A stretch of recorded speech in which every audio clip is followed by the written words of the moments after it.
Saliva drips. It hits the black obsidian stone and hisses. It burns through the rock like acid. In the suffocating dark of the underworld, chains rattle. Massive, forged iron links drag across the floor. Then comes the sound. A low, vibrating growl that enters your teeth. It cracks the marrow in your bones. 3 colossal heads emerge from the shadows. 3 sets of jaws, eyes burning like dying stars. This is Cerberus, the Hound of Hades, the apex predator of hell. History calls him a loyal pet, a mindless beast keeping ghosts inside. That is a lie.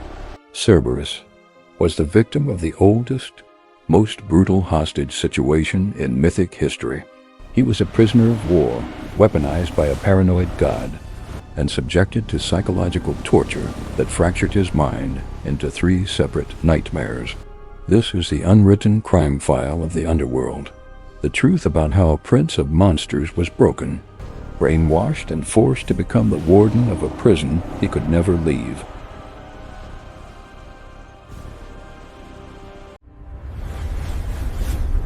Unveil the legends. Before the bronze gates of the underworld were forged, the realm of the dead was a chaotic mess. There was no security. Ghosts wandered into the living world. Heroes and thieves breached the borders, stealing secrets and resurrecting the dead. Hades was the warden. He was the paranoid middle child of the cosmos. Zeus got the sky. Poseidon got the sea. Hades got the basement, and he was terrified of losing control. He didn't need wall. He needed a psychological terror, something that couldn't be bribed with gold or swayed by a love story. He looked to the darkest corners of the earth. He found Typhon and Echidna. They weren't gods, they were older. Typhon was a primordial hurricane of fire. Echidna was half nymph, half serpent. They didn't build a family. They bred an insurgency. They birthed the Chimera, the Sphinx, and the Nemean lion. Hades didn't want a weapon. He wanted a monster with the pedigree of a god-killer, but a mind he could mold. He found a pup. He didn't ask. He stole it. He dragged the creature into the abyss and slammed the gates. You do not train a monster with love, you break it. Hades dropped the young Cerberus onto the scorched banks of the Styx. The air smelled of rotting ozone. The ground was jagged. Glass. The grooming began. Hades fed the beast. Only live flesh. He wrapped its neck in Stygian iron. But the true horror was biological. Cerberus wasn't just a giant dog. He was an agonizing mutation. From his spine sprouted a mane of live vipers. They hissed constantly, injecting neurotoxins into his own bloodstream. His tail was a sentient serpent that struck at anything that moved. He was in perpetual pain. Imagine the internal war. 3 consciousnesses. 1 body, 0 peace. Every thought is a committee. Every instinct is a collision. He wasn't just guarding the gates of hell. He was living in a personal hell of sensory overload and fractured selfhood. A mind divided against itself can never find rest. For centuries, Cerberus lived in severe sleep deprivation. His mind fragmented. He couldn't trust his own periphery. If a ghost approached, he didn't attack out of loyalty. He attacked out of sheer, hyper-vigilant terror. He shredded souls because he was conditioned to view everything as a threat. The underworld became impenetrable because its guard was violently insane. Scholars say, Cerberus sits at the gates to keep the dead from escaping. That makes no sense. The dead are shades, pale, mindless echoes. They have no strength. A locked wooden door could keep a shade inside. You do not need a 3-headed apex predator to guard a population of depressed shadows. So why was he there?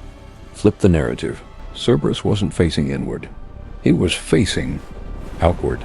He wasn't keeping the dead in, he was keeping the living out. The real monsters were humans, the kings who thought they could cheat mortality, the arrogant heroes who believed rules didn't apply to them. The living were a parasite, trying to loot the underworld. Cerberus was the immune system. He was the antibody designed to violently reject the virus of human ambition. There is a darker layer. Ancient philosophers hinted that the three heads represented time, past, present, and future. When you approached the gates, Cerberus didn't just smell your flesh, he smelled your timeline. He consumed your regrets. He devoured your fears. He obliterated your potential. He wasn't a dog. He was the physical manifestation of time coming to a violent stop. Every weapon meets a stronger force. Enter Hercules. For his final labor, Hercules was ordered to steal the Warden. Hades made a wager: take the dog, but use no weapons, just bare hands, against a mountain of muscle and venom. The fight was a suffocating brawl in the dark. Hercules wrapped his arms around the beast's necks. The vipers bit him. The serpent tail struck him, but Hercules wore the pelt of the Nemean lion, Cerberus' own brother. The teeth couldn't pierce it. Hercules squeezed.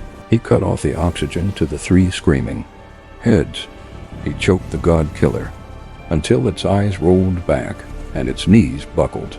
The irony is sickening. Hades built the ultimate guard. He erased all empathy, but he left one flaw. He made Cerberus an animal, and animals can be dominated by a stronger predator. Hercules dragged the unconscious beast into the blinding light of the sun. When the light hit his eyes for the first time, Cerberus didn't roar. He whimpered. He threw up. Where his toxic vomit hit the soil, the deadly aconite flower sprang up, a final, pathetic mark on the living world. The apex predator of hell was paraded through the streets on a leash, a spectacle, a circus animal. His mystery was shattered. His terror was mocked. Cerberus was eventually returned to the dark. He slinked back to his post. But the damage was done. The illusion was broken. He is the ultimate tragedy, a creature stolen, tortured into a weapon, and forced to guard a realm he didn't belong to, only to be humiliated by the living. A prison is still a prison, even if you hold the keys. Who is the real villain here? The monster at the gate? The god who chained him? Or the hero who dragged him into the sun to prove a point? Let me know in the comments. But if you think training a dog in the dark is cruel, wait until you hear what they did to his brother, a creature born in a swamp, a beast with blood like acid and a biological secret so dangerous the gods tried to burn it out of existence. Decapitation was supposed to be the end. Instead, it was just the beginning.